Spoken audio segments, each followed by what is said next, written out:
વિદ્યાર્થી મિત્રો, આજે આપણે ધોરણ 10 સામાજિક વિજ્ઞાન વિષયમાં પ્રકરણ 8 કુદરતી સંસાધનો વિશે અભ્યાસ કરશું અને તેનો પરિચય મેળવીશું. આમ જોઈએ તો સંસાધન દ્વારા માનવીની જરૂરિયાતો થોડા ઘણે અંશે કે પૂરેપૂરી સંતોષી શકાય, પણ કુદરતમાં આપણે જોઈએ કે હજારો તત્વો પડેલા છે, પણ એ બધા સંસાધન કહી શકાય નહીં. અને એ સંસાધન ત્યારે જ બને કે જ્યારે માનવી તેના વિશિષ્ટ જ્ઞાન કૌશલ્ય દ્વારા ઉપયોગમાં લે, અથવા તો જે વસ્તુ પર માનવી આશ્રિત કે નિર્ભર હોય એને જ આપણે સંસાધન કહીશું. દાખલા તરીકે કોલસો જે છે, આપણે પ્રાચીન સમયમાં ભૂગર્ભની અંદર કોલસો દટાયેલો હતો ત્યારે તે સંસાધન નહોતું, પણ જ્યારે કોલસાને ઉત્ખનન કરવામાં આવ્યું, એને બાળવામાં આવ્યો, એમાંથી શક્તિ અને ઉર્જા મેળવવામાં આવી, ત્યારે કોલસો આપણો સંસાધન ગણાયો. એ જ રીતે નદીઓ જે છે એ નદીઓ ઉપર બંધ બાંધવામાં આવે, એનો પાણીનો ઉપયોગ સિંચાઈમાં, જળ વિદ્યુત મેળવવામાં, નહેરોના દ્વારા માર્ગો બનાવવામાં ઉપયોગી બને, ત્યારે એ નદી સંસાધન કહેવાય. દાખલા તરીકે પશ્ચિમ બંગાળમાં આવેલી દામોદર નદી એક આપણું એક મહત્વનું સંસાધન કહી શકાય. બીજું, કુદરતી સંસાધનો જે છે એના બે ગુણધર્મો હોવા જરૂરી છે. એક એનું ઉપયોગિતા અને બીજું એનું કાર્ય કરવાની યોગ્યતા. આ બંને ગુણધર્મો હોવા જરૂરી છે. આમ જોઈએ તો માનવ, કુદરત અને સંસ્કૃતિ, આ ત્રણેયની પરસ્પર પ્રક્રિયા દ્વારા જ સંસાધન બને છે. આપણી પાસે ઘણી બધી પહેલા સંસાધનો હતા, પણ આપણે આને કુદરતી સંપત્તિ તરીકે ઓળખાવતા. એવા કુદરતી સંસાધનોમાં એક તો આપણે જોઈએ તો મહત્વનું ભૂમિ સંસાધન, જળ સંસાધન, વન્યજીવ સંસાધન, પશુ સંસાધન, સાગર સંસાધન, ખનિજ સંસાધન, કૃષિ સંસાધન. અને આ બધા સંસાધનો માટે, આ બધા સંસાધનો ઉપયોગ કરવા માટે જરૂરી એવું માનવ સંસાધન પણ ખૂબ મહત્વનું છે. તો માનવીને સંસાધન કઈ રીતે બનાવી શકાય? તો એને તાલીમ, યોગ્ય શિક્ષણ, એનું આરોગ્ય, આ બધી બાબતો એને આપીને માનવીને યોગ્ય સંસાધન તરીકે આપણે બનાવી શકાય. હવે આપણે જોઈએ સંસાધનના ઉપયોગો. સંસાધનના ઉપયોગો એ પહેલા આપણે જોઈએ સંસાધનની મહત્વની વ્યાખ્યા શું છે. તો સંસાધન એટલે જે વસ્તુ ઉપર માનવી આશ્રિત કે આધારિત હોય, જેનાથી માનવીની જરૂરિયાતો પૂરી થતી હોય અને માનવી પાસે તેનો ઉપભોગ કરવાની શારીરિક અને બૌદ્ધિક ક્ષમતા હોય. એટલે કે કોઈ પણ વસ્તુ માનવીની જરૂરિયાતો પૂરી કરવામાં ઉપયોગમાં લેવાય ત્યારે તે સંસાધન બની જાય છે. હવે આપણે જોઈએ સંસાધનના ઘણા બધા ઉપયોગો પણ છે. તો એ સંસાધનનો ઉપયોગ આપણે કેવી રીતે કર્યો એ પ્રમાણે આપણે સંસાધનના ઉપયોગો એ આપણે જોઈએ.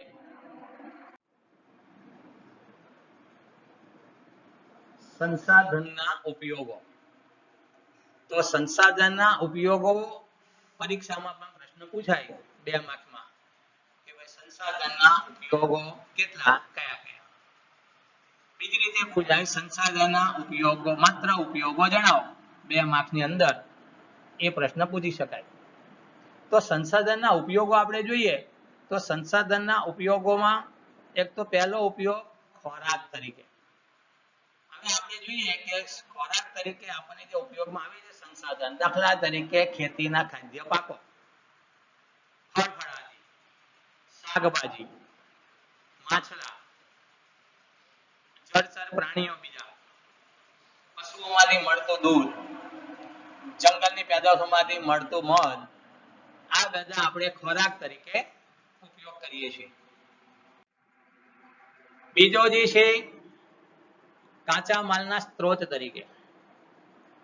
હવે કોઈ પણ ઉદ્યોગો હોય તેને માટે કાચા માલ માટે આ કાચા માલના સ્ત્રોત તરીકે કેટલાક ખનિજો આપણને મળે છે, કેટલાક ખેતીના પાકો પણ છે કેટલીક જંગલની પેદાશો છે.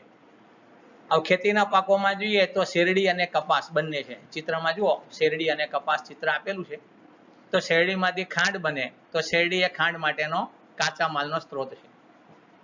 એ રીતે કપાસ, એ રીતે આપણે જોઈએ તો ખનિજો, ખનિજોમાં તાંબુ છે, કોલસો છે, સ્ટીલ છે, લોખંડ છે, એલ્યુમિનિયમ છે. તો આ બધા ખનિજો આપણને કાચા મળે, જેને અયસ્ક કહીએ છીએ. એનો ઉપયોગ આપણે યંત્રો બનાવવામાં થાય છે, બીજા અન્ય ઉપયોગોમાં લઈએ છીએ. ત્યાર પછી જંગલ પેદાશોમાં જોઈએ તો જંગલો આપણને જંગલ પેદાશો આપે છે. એમાંથી આપણે લાકડું છે, એ લાકડામાંથી ફર્નિચર બને છે. તો આમ કાચા માલના સ્ત્રોત તરીકે પણ આપણને જંગલો ઉપયોગી છે.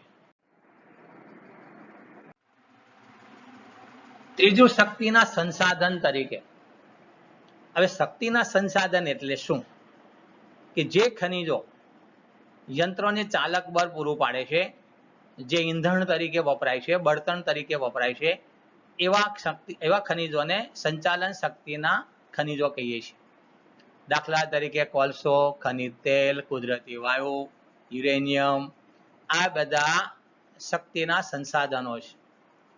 તદુપરાંત કેટલાક પુનઃ પ્રાપ્ય જે છે, રિનોવેબલ, દાખલા તરીકે સૂર્ય ઉર્જા, પવન ઉર્જા, ગોબર ગેસ, ભૂતાપીય ઉષ્મા, વાયુ ઉર્જા, આ બધા આપણા શક્તિના સંસાધન તરીકે પણ આપણે આનો ઉપયોગ કરીએ છીએ. જો ચિત્રમાં આપેલા છે કે ઉર્જાના પરંપરાગત સ્ત્રોત, ઉર્જાના બિન પરંપરાગત સ્ત્રોત, યાને કે વૈકલ્પિક અને બિન વૈકલ્પિક, અથવા તો પ્રાપ્ય અથવા તો અપ્રાપ્ય.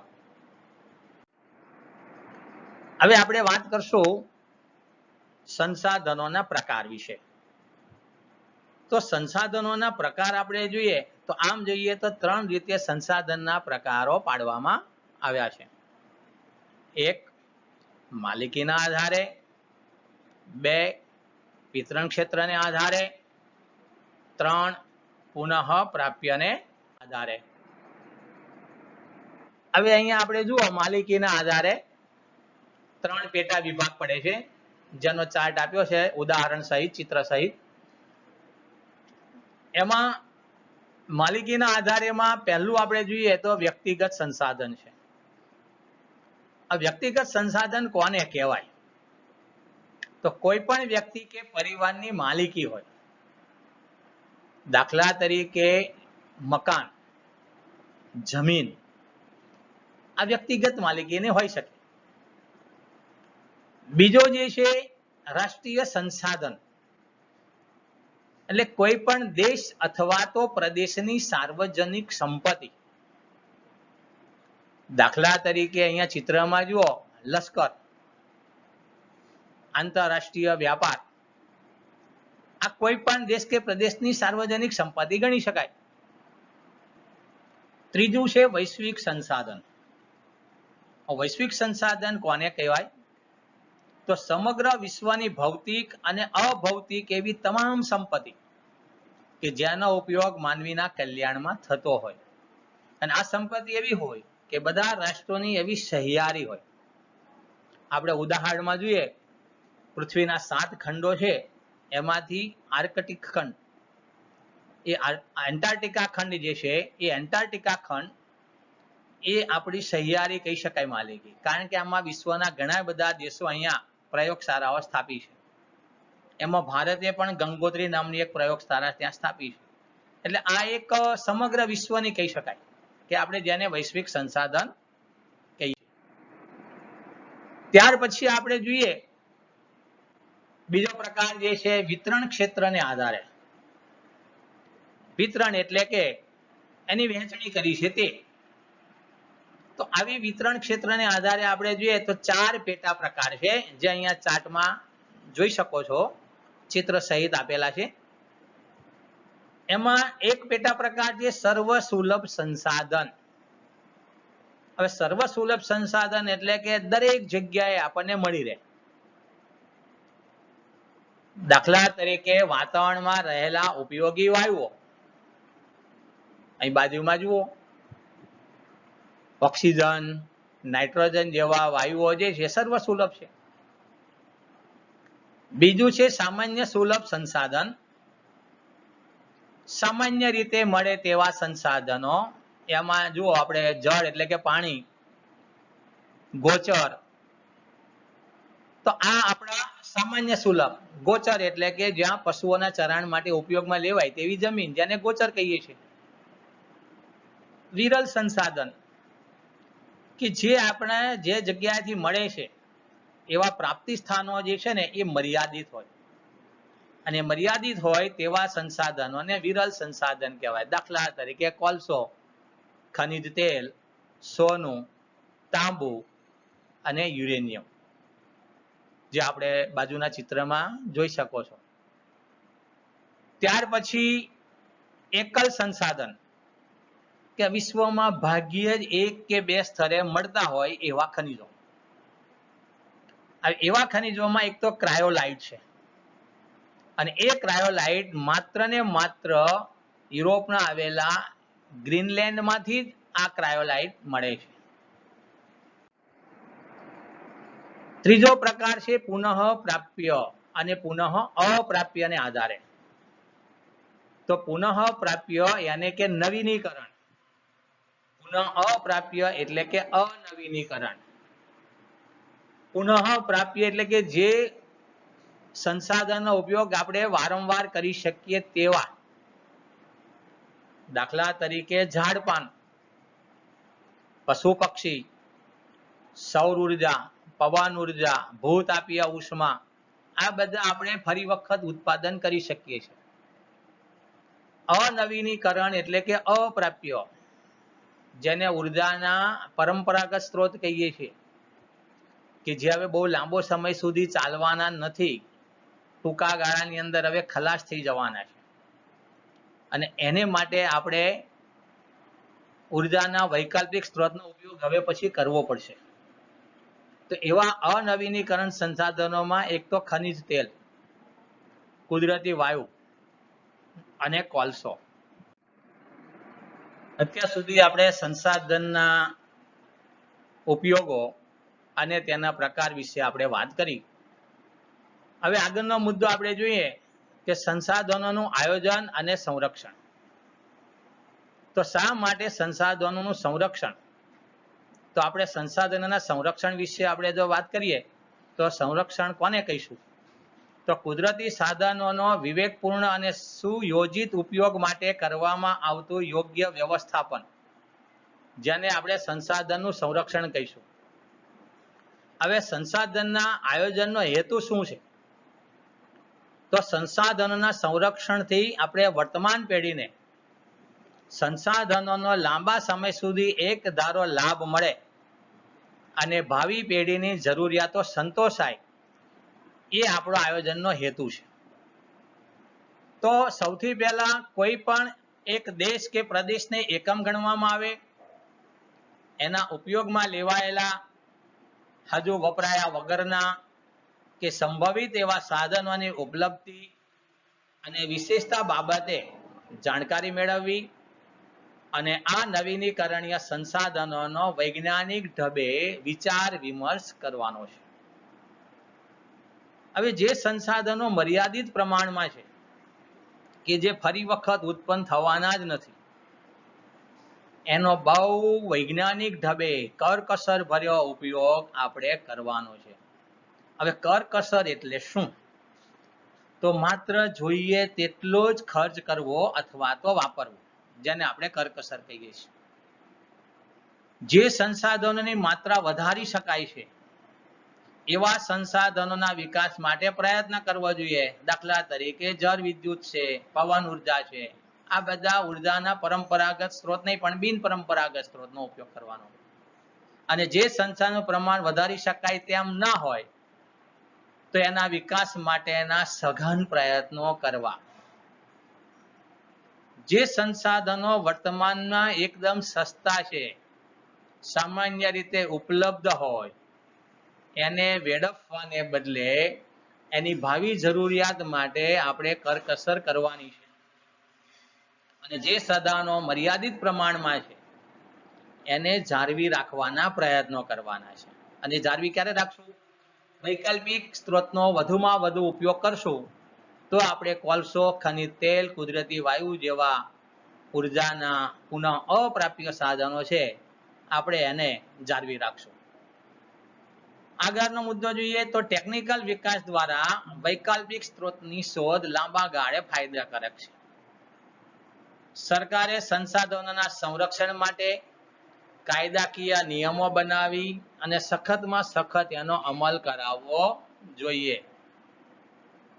સાધનોનો વિવેકપૂર્ણ ઉપયોગ કરવાનો છે અને લોકોનામાં જનજાગૃતિ જે કેળવાય એવા જનજાગૃતિ ફેલાવવાનું કાર્ય કરવાનું છે. હવે આગળ આપણે જોઈએ, આપણી જે સંપત્તિઓની વાત કરી, કુદરતી સંસાધન, ભૂમિ સંસાધન, એમાં આપણે હવે જમીનનું નિર્માણ કઈ રીતે થાય છે એ વિશે આપણે જોઈશું. તો આપણે જોઈએ કે જમીન ઉપર નિર્માણ માટે અસર કરનારા કેટલાક પરિબળો છે. એ પરિબળોમાં આપણે જોઈએ, એક તો તાપમાનમાં થતા મોટા ફેરફારો, વરસાદ, હિમ, હવા, વનસ્પતિ અને જીવજંતુ, આ બધા પરિબળોને કારણે ખડકોનું ખવાણ થાય છે, એનું ધોવાણ થાય છે અને એ બારીક ભૂકો જે બને છે એમાંથી જમીનનું નિર્માણ થાય છે. ખડકોના ખવાણથી ફલિત થયેલી જે એને જમીન કહીશું. તો આ જમીનની અંદર કેટલાક જૈવિક અવશેષો હોય, ભેજ હોય, હવા હોય, આ બધું ભળેલું હોય છે. એમાં જૈવિક અજૈવિક દ્રવ્યો પણ હોય કે જે વનસ્પતિની વૃદ્ધિ અને વિકાસ કરવાની ક્ષમતા ધરાવતા હોય છે. તો આવી જમીન જે છે એ જમીનની અંદર આ ખડકોનું ખવાણ થાય, પથ્થરો તૂટે, એમાંથી કાંકરા બને, મોટા ખડકો હોય, બારીક ભૂકો હોય, આ બધા જે ભેગા થાય એને રેગોલિથ કહેવામાં આવે છે. સંકલ્પના પૂછાય, રેગોલિથ એટલે શું? અથવા તો 3 માર્કમાં કે 2 માર્કમાં પ્રશ્ન પૂછાય, જમીન નિર્માણ પ્રક્રિયા સમજાવો. તો આબોહવાની અસરના લીધે ખડકોનું ખવાણ થાય, જેને પરિણામે અજૈવિક દ્રવ્યો, આબોહવાને પરિણામે વનસ્પતિ પ્રાણીઓના અવશેષો સડે, એમાં જૈવિક દ્રવ્યો ઉમેરાય, આ બંનેમાં હવા અને પાણી ભરે અને જમીનનું નિર્માણ થાય. તો આ રીતે જમીનનું નિર્માણ થાય છે. તો જમીનની ઉત્પત્તિના સમયગાળા દરમિયાન તે ઉપર તે પ્રદેશની આબોહવા એની ઉપર બહુ મોટા પ્રમાણમાં ને ગાઢ અસર કરે છે. પરિણામે તે આબોહવાળા પ્રદેશોમાં જુદા જુદા પ્રકારના ખડકોમાંથી બનતી આ જમીન લાંબા સમય પછી એક જ પ્રકારની બને છે. તો આ બધી જમીન બને છે, તો આપણે ટૂંકમાં જમીનની વ્યાખ્યા આપવી હોય તો જમીનની વ્યાખ્યા એટલી જ આપી શકાય કે પૃથ્વી ઉપર આવેલું, પૃથ્વીનો જે પોપડો જે છે એનું ઉપલું પાતળું સ્તર, જેને આપણે જમીન કહીએ છીએ, કે જેનો ઉપયોગ આપણે કૃષિ પ્રવૃત્તિ અને રહેઠાણ માટે આપણે વધારે ઉપયોગ કરીએ છીએ, આપણે જમીન કહેવાય. આમ જોઈએ તો ભૂમિનો જ એક ભાગ, ભૂમિનો અર્થ બહુ વિશાળ સ્વરૂપમાં છે. ભૂમિ એટલે કે પૃથ્વી ઉપરના તમામ પરિબળો આવી જાય, વૃક્ષો આવી જાય, ત્યાર પછી ખનિજો આવે, પેટાળના નદીઓ આવે, જંગલો આવે, સાગરો આવે, આ બધા જ ભૂમિનો એક ભાગ છે. અર્થશાસ્ત્રની ભાષામાં કહીએ ને તો ભૂમિ એને કહેવાય. એક હવા અને સૂર્યપ્રકાશ એ માનવીના નિયંત્રણમાં આવતા નથી, માટે તેનો ઉપયોગ ભૂમિમાં કરવામાં આવતો નથી. એ બે અલગ છે. પણ જે માનવીના નિયંત્રણમાં આવે, આ બધા ખનિજો, વૃક્ષો, નદીઓ, આ બધું જે છે એને આપણે ભૂમિ કહીશું. પણ ઉપલું પાતળું સ્તર જે છે એ જમીન આપણે કહીએ છીએ. આમ જોઈએ તો આ પૃથ્વી જે છે ને એ પહેલા એમ કહેવાય છે કે ધગધગતા સૂર્યમાંથી આ એક છૂટો પડેલો વાયુમય પદાર્થ છે. કાળક્રમે આ પોપડો ઠરતો ગયો અને ઉપલું સ્તર જે રચાયો એને આપણે જમીન કહીએ છીએ. હવે જમીનનું નિર્માણ કેવી રીતે થાય છે એ અહીંયા ચિત્રો આપણને આપેલા છે, 4 ચિત્રો. એનો આપણે અભ્યાસ કરીએ એટલે આપણને ખ્યાલ આવી જાય કે જમીન સૌથી ઉપર પાતળું સ્તર છે, એની નીચે કાંપ છે, કાંકરા છે, નીચે ખડકો છે, સાવ પેટાળમાં આપણે જોઈએ તો ધગધગતો લાવારસ પણ છે. તો જમીન એક તો આબોહવા, એની અસર, જેને પરિણામે ખડકો ખવાય, એનો બારીક ભૂકો બને, એમાં કાંકરા હોય, માટી હોય, નાના કણો હોય, જેને આપણે રેગોલિથ કહીએ. રેગોલિથમાં માત્ર ખનિજોનું પ્રમાણ વધારે હોય છે.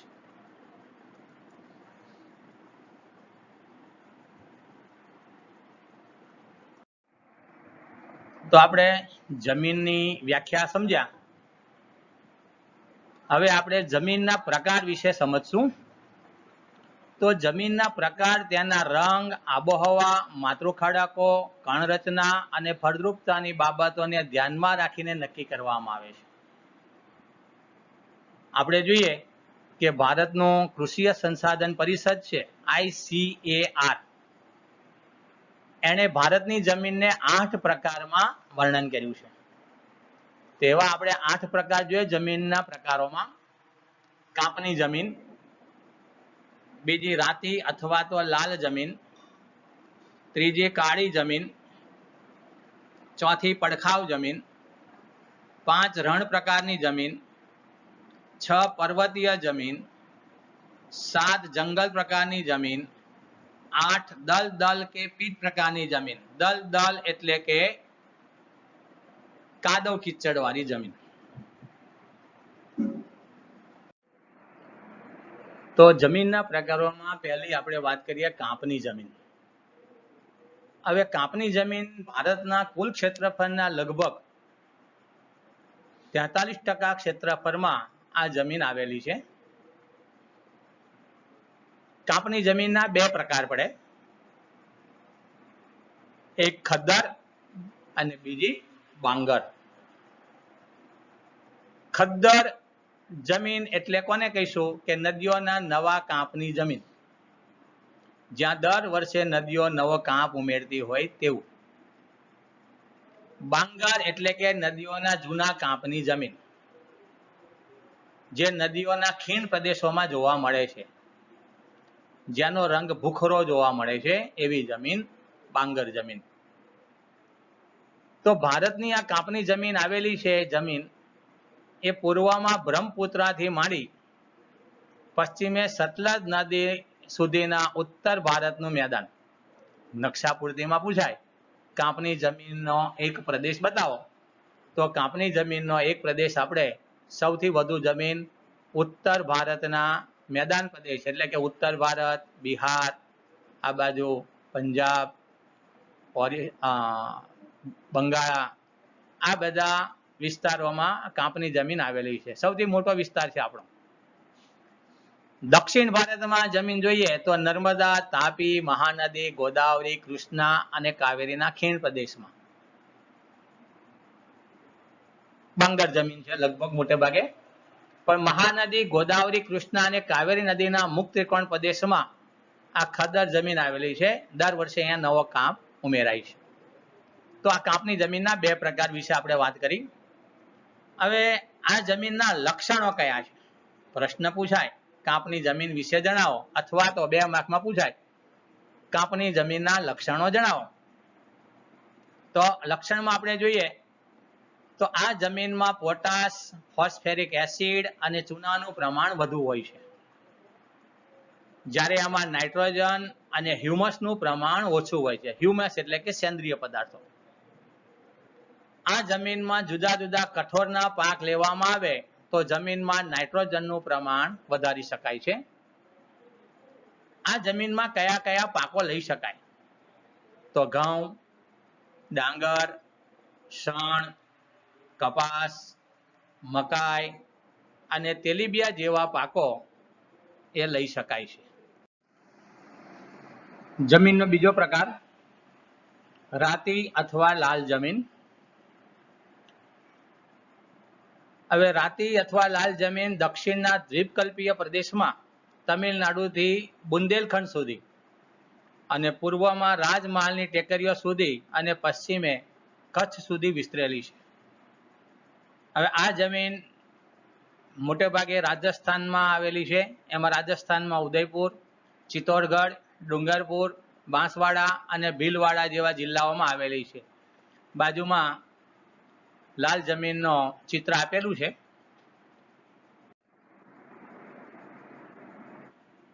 કાળી જમીન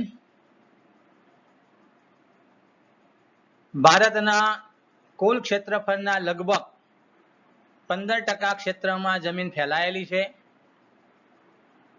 આ જમીનના નિર્માણમાં દખ્ખનના લાવાઈ ખડકો અને આબોહવાએ મુખ્ય ભાગ ભજવ્યો છે.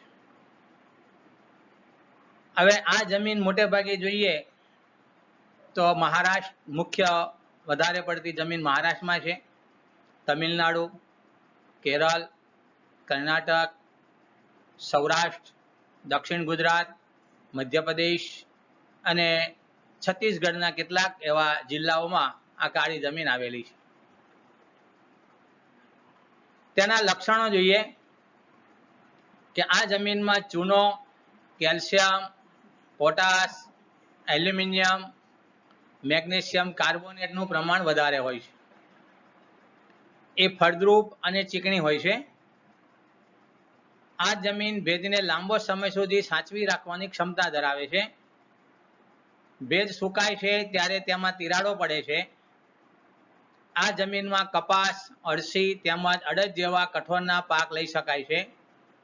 અને કપાસના પાક માટે ખૂબ અનુકૂળ હોવાથી કપાસની જમીન પણ કહે છે અને કેટલાક લોકો તેને રેગુનના નામે પણ પડખાઉ જમીન, જેનું બીજું નામ છે લેટરાઇટ જમીન.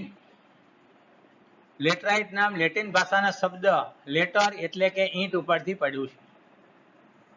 આ જમીન મુખ્યત્વે દક્ષિણ ભારતના ઉચ્ચ પ્રદેશોમાં જોવા મળે છે કે જ્યાં વરસાદનું પ્રમાણ વધારે હોય ને તીવ્ર પ્રમાણે ધોવાણ થતું હોય એવા વિસ્તારોમાં જમીન આવેલી છે. પડ એટલે કે સ્તર, ખાવ એટલે કે ખવાઈ જવું, ધોવાઈ જવું, જેટલે પડખાવ કહેવામાં આવે છે. એના લક્ષણો જોઈએ તો તેનો રંગ લાલ છે, જેનું મુખ્ય કારણ એમાં રહેલા આયર્ન ઓક્સાઇડને આભારી છે. આ જમીનનું નિર્માણ સૂકી અને ભેજવાળી આબોહવાના પરિવર્તનથી અને સિલિકામય પદાર્થોના ઘસારણથી થયેલું છે. આ જમીન ભીની થાય ત્યારે માખણ જેવી મુલાયમ અને જ્યારે સુકાય ત્યારે સખત બની જાય છે. આ જમીનમાં મુખ્યત્વે લોહ તત્વ, પોટાશ અને એલ્યુમિનિયમનું પ્રમાણ વધારે હોય છે, માટે લાલ વધારે દેખાય છે. જેમાં જૈવિક દ્રવ્યોનું પ્રમાણ ઓછું છે, માટે ફળદ્રુપતા પણ ઓછી છે.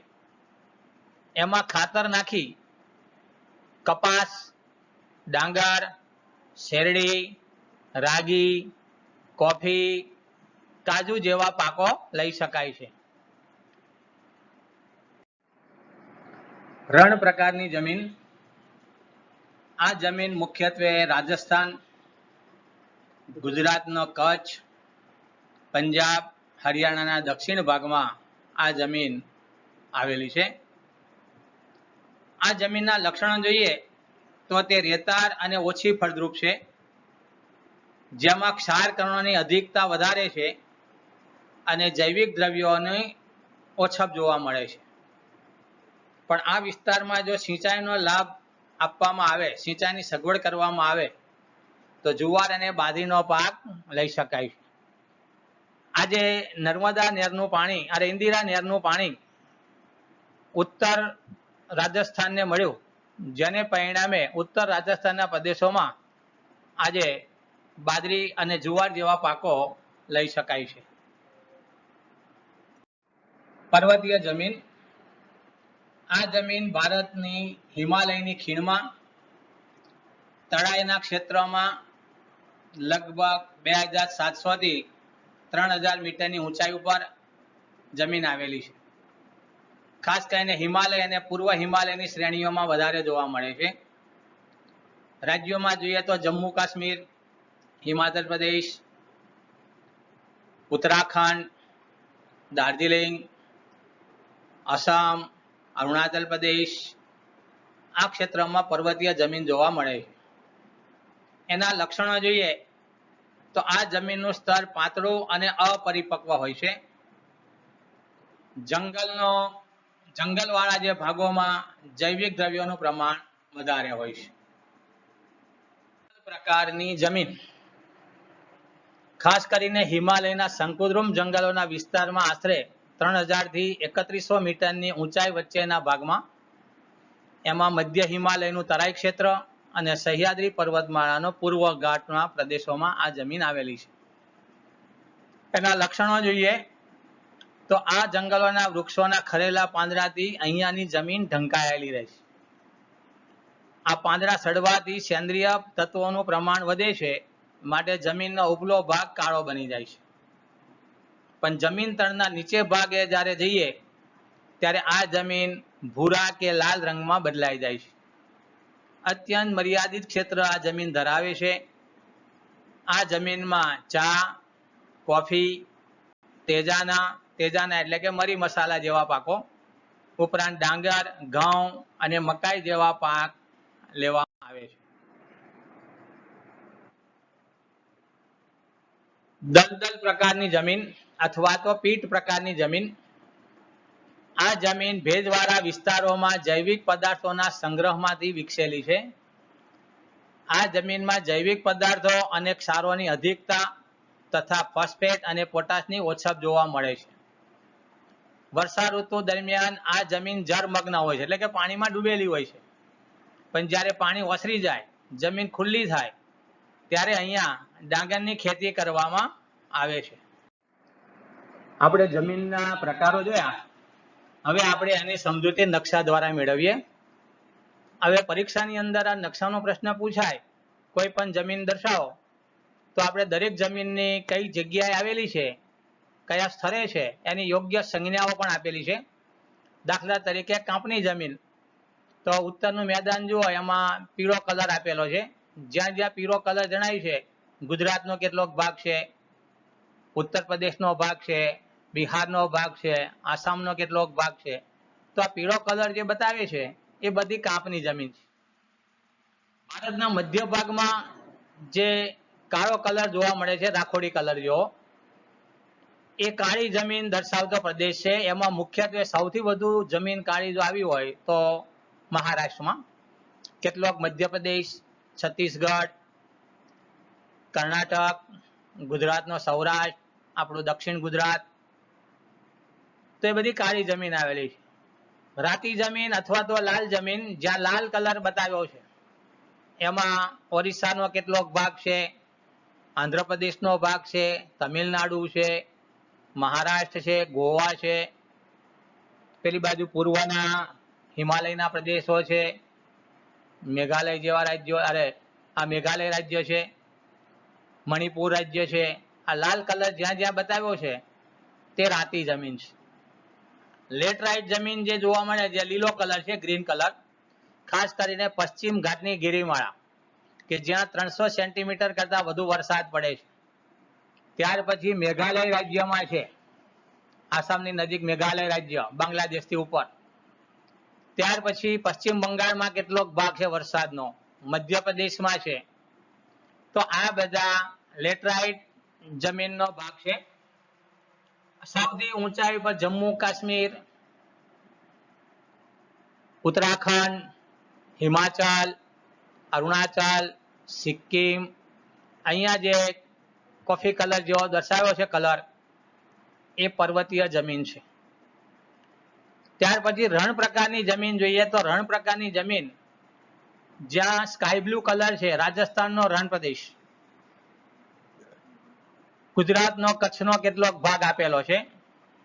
તો આ બધા જમીનના પ્રકારો એની રૂઢ સંજ્ઞાઓ દ્વારા દર્શાવવામાં આવ્યા છે. પરીક્ષાની અંદર આ જે જમીનના પ્રકાર જે છે એ નકશા પૂર્તિમાં ખૂબ મહત્વના છે. એટલે નકશા પૂર્તિ પણ આપણે યોગ્ય સંજ્ઞાઓ દ્વારા જ પરીક્ષામાં દર્શાવવાની છે. 1 માર્કનો પ્રશ્ન પૂછાય છે. હવે વાત કરશું આપણે જમીન ધોવાણની.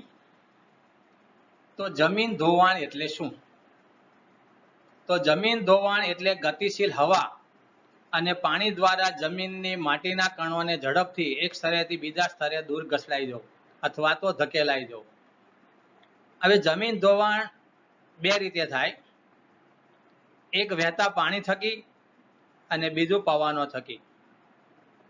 જ્યાં વરસાદ વધારે પડે છે, પર્વતીય ક્ષેત્રો છે, જમીન ઢોળાવવાળી છે, ત્યાં પાણી બહુ તીવ્રતાથી ઘસારો કરે, જેને પરિણામે કોતર ધોવાણ થાય છે. પવન જે છે એ પવન રણ ક્ષેત્રોમાં સતત વાતો હોય અને એ રણ ક્ષેત્રમાં સતત પવન વાય છે અને સતત ક્ષાર કણો ઉડાડતો હોય છે.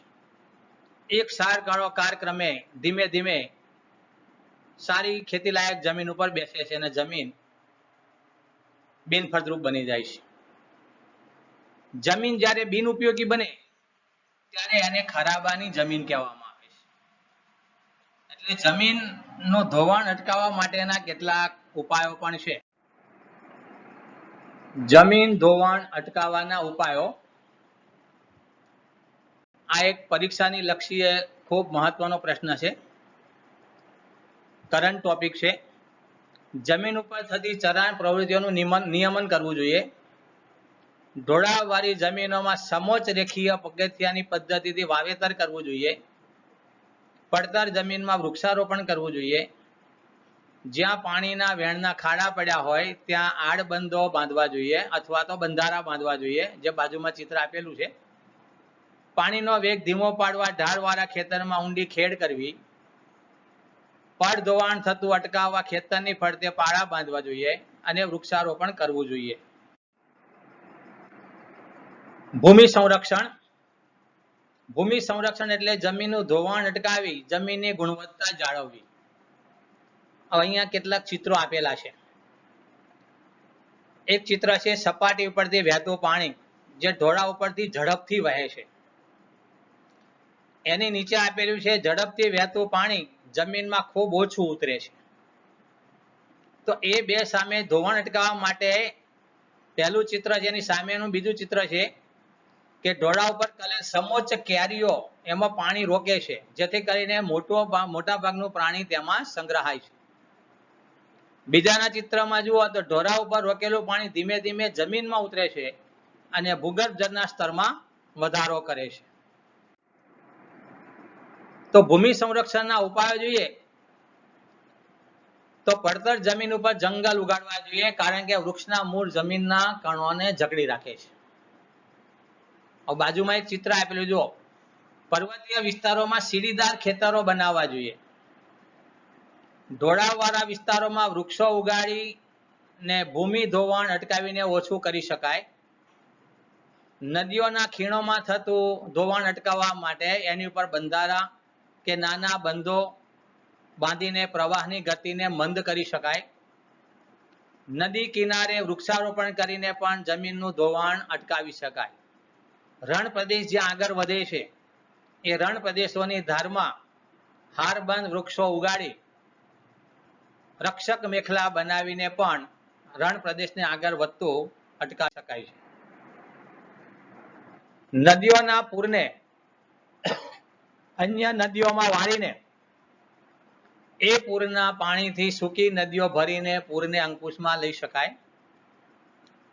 અર્ધશુષ્ક પ્રદેશોમાં પશુઓ દ્વારા થતું અતિચરાણને નિયંત્રિત કરીને પણ ભૂમિ ધોવાણ અટકાવી શકાય. ઢોળાવવાળી જમીન ઉપર ક્ષિતિજ સમાંતર ખેડ કરવાથી જમીનનું ધોવાણ અટકાવી શકાય. ક્ષિતિજ સમાંતર એટલે કે જે ઢોળાવ છે એની વિરુદ્ધ સાઈડ, જે બાજુ ઢોળાવ હોય એની વિરુદ્ધ સાઈડ વાવેતર કરવું જોઈએ, ખેડ કરવી જોઈએ. ફળદ્રુપતા ગુમાવેલી બેઠી જમીનમાં સેન્દ્રિય પદાર્થો ફરીથી ઉમેરવા જોઈએ અને આમ આપણે જમીનનું અને ભૂમિનું રક્ષણ કરી શકીએ. વિદ્યાર્થી મિત્રો, આ પ્રકરણ 8 અહીંયા પૂર્ણ થાય છે. એની અંદર આવેલા મહત્વના જે પ્રશ્નો છે, દાખલા તરીકે સંસાધનના ઉપયોગો, સંસાધનના પ્રકારો, ભૂમિ સંરક્ષણના ઉપાયો, જમીન ધોવાણ અટકાવવાના ઉપાયો, આ બધા પ્રશ્નો 2-2 માર્ક કે 3-3 માર્ક્સમાં, કેટલાક પ્રશ્નો જોડકામાં 1 માર્ક્સમાં ખરા ખોટા વિકલ્પમાં શબ્દોમાં પૂછી શકાય. બીજું તમારી પાસે નકશા પૂર્તિ છે, નવનીતની નકશા પૂર્તિ.